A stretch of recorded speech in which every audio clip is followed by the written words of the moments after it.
বন্ধুরা নমস্কার। যতনন্দ খোলমখা। রাজ্যে রাজনৈতিক বিশৃঙ্খলার কথা তো বলে লাভই নেই, অর্থনৈতিক বিশৃঙ্খলাও কি চলছে? রাজ্যে সরকার কি আর্থিক সংকটে ভুগছে? রাজ্য সরকারের ভাড়ারে কি টান পড়েছে? এতদিন আমরা বেকার আন্দোলন দেখতাম, বেকাররা চাকুরির দাবিতে আন্দোলন করত, বেকাররা পরীক্ষা দিয়ে বছরের পর বছর ধরে ফল ঘোষণার দাবিতে আন্দোলন করত। তারপর যারা টেট পরীক্ষা দিয়ে আপনার উত্তীর্ণ হয়েছে তারা চাকুরি প্রদানের জন্য আন্দোলন করতো, আন্দোলন করছে। এই আন্দোলনগুলো কোনোটাই শেষ হয়নি এখনো পর্যন্ত, সবগুলো আন্দোলনই থেমে থেমে চলছে। কিন্তু এবার দেখলাম চাকুরি পাওয়ার পর বেতনের দাবিতে আন্দোলন করছে, তাও শিক্ষকরা। সমগ্র শিক্ষার শিক্ষকরা নাকি আপনার চাকুরির জন্য আন্দোলন করছে, তারা নাকি আপনার বেতন পাচ্ছে না। তারা বেতন না পাওয়ার কারণে, মানে ঠিক সময়ে বেতন না পাওয়ার কারণে তারা এখন পথে নেমে আন্দোলন করছে, এবং এর জন্য প্রশ্ন উঠতে শুরু করেছে যে রাজ্যের ভাড়ারে কি টান পড়েছে? মানে রাজ্য কি অর্থনৈতিকভাবে আপনার মানে বিশৃঙ্খল অবস্থাতে রয়েছে? আমরা 2018-র পরে অনেকবার শুনেছি যে কোনো কিছুর জন্য কোনো আন্দোলন করতে হবে না।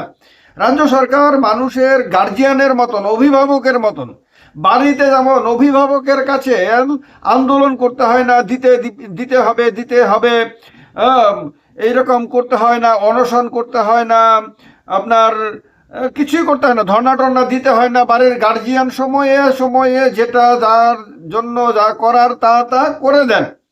রাজ্য সরকারও তেমনি ভাবে রাজ্যের 40 লক্ষ মানুষের জন্য যখন যা করার তা করবে।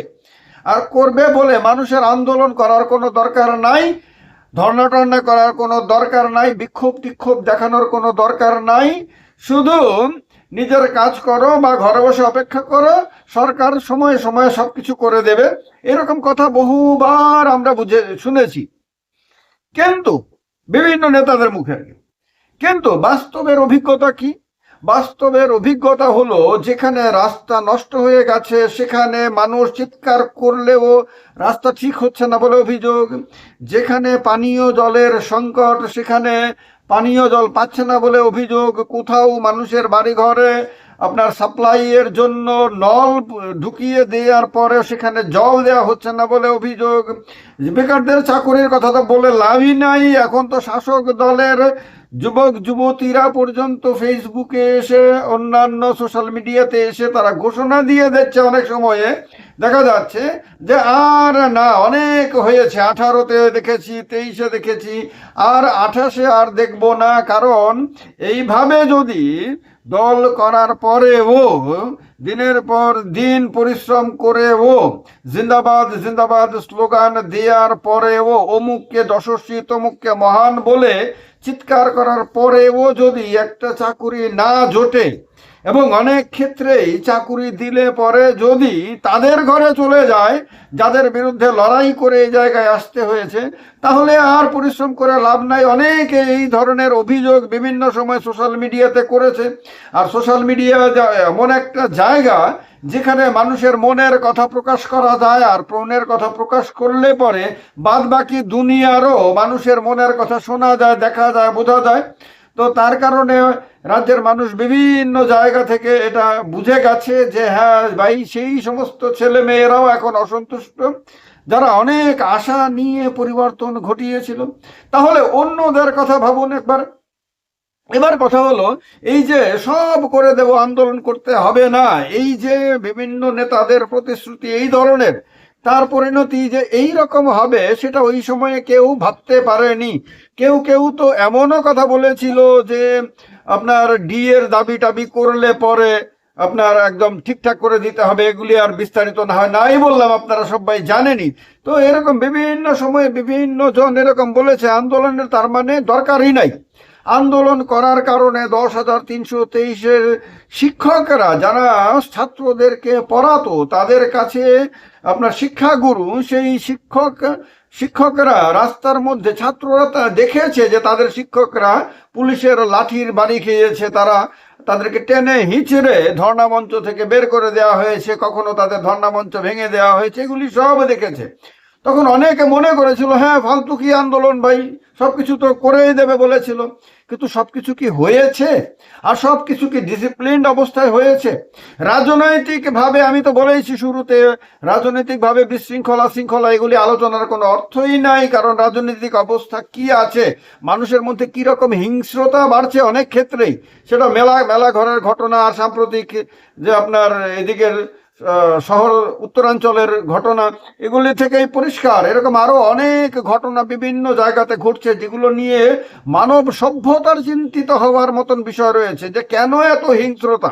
সামান্য ক্ষমতা হাতে পেয়ে কেন একটা অংশ এত উদ্ধত হয়ে যাচ্ছে, এত অহংকারী হয়ে যাচ্ছে, এত হিংস্র হয়ে যাচ্ছে, এত অসহিষ্ণু হয়ে যাচ্ছে, যে কাউকে পিটিয়ে পিটিয়ে মেরে ফেলতে পর্যন্ত বিন্দুমাত্র চিন্তা করছে না, ভেতরের হৃদয় কেঁপে উঠছে না।